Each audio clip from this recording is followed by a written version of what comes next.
Governor, do you plan to sign House Bill 6017, the one involving medical malpractice allowing relatives to sue if there's a death?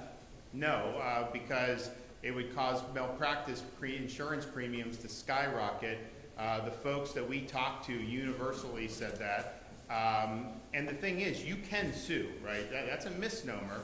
You can sue for economic damages. What they want to do is to sue for non-economic damages. What that is going to do is that's going to lead to a flood of lawsuits against practitioners and against hospitals. Malpractice premiums are going to go up. It's going to be harder to recruit physicians into Florida, and ultimately healthcare costs will go up.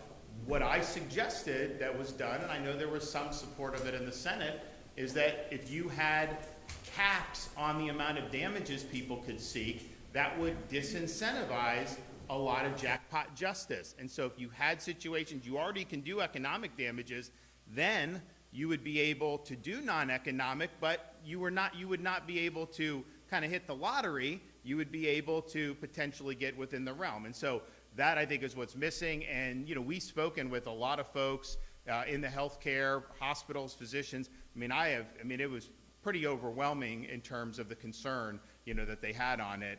If there were caps on that, then it would probably be something that people would be able to live with. But when Governor Charles signed the reforms back in the early 90s, because this undoes what Governor Charles signed back in the early 90s, we had massive malpractice insurance crisis in Florida, and we still have very high premiums for malpractice insurance.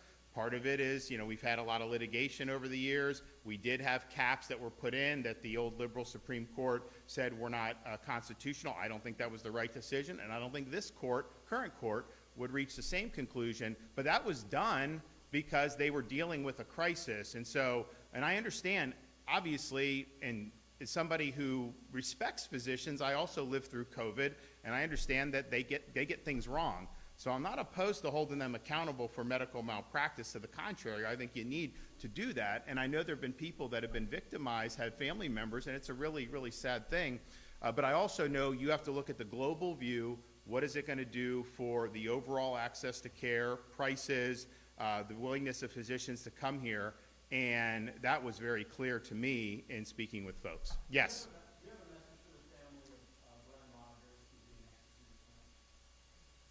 Do I have a message for the victims' families? Yeah.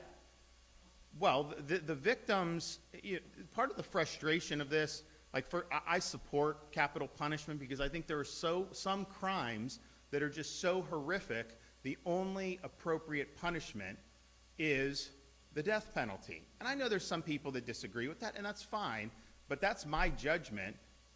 The problem, though, is that, these folks go through, and it takes forever to be able to do this. And I want to have process, and the courts don't always get it right. And if someone is wrongfully convicted, you want there to be a backstop for sure.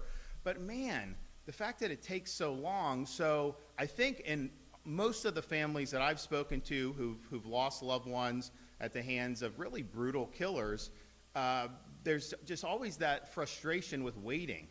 And it's like you never get closure. And so this can't bring their loved ones back.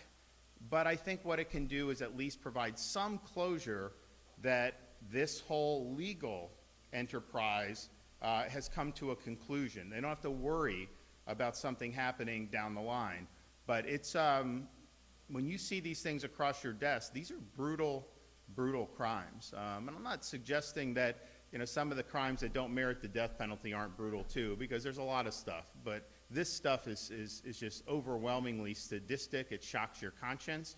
And that's just not the way that a civilized society can function. So part of it is an appropriate punishment. Part of it is it expresses the outrage of the community. Because if you do something less than that, then potentially you're sending a signal that, yeah, it's bad, but not as bad as it could have been. No, these are the worst of the worst. And we're very united in doing that. So we have a lot of sympathy for the families that have had to gone through these ordeals. It's not easy to lose a loved one. I mean, some of these folks, had brothers, sisters, children, nieces, nephews. I mean, it's really, really bad stuff. So we're working through these cases. We take everything very seriously. It's an obligation I have as governor to oversee it.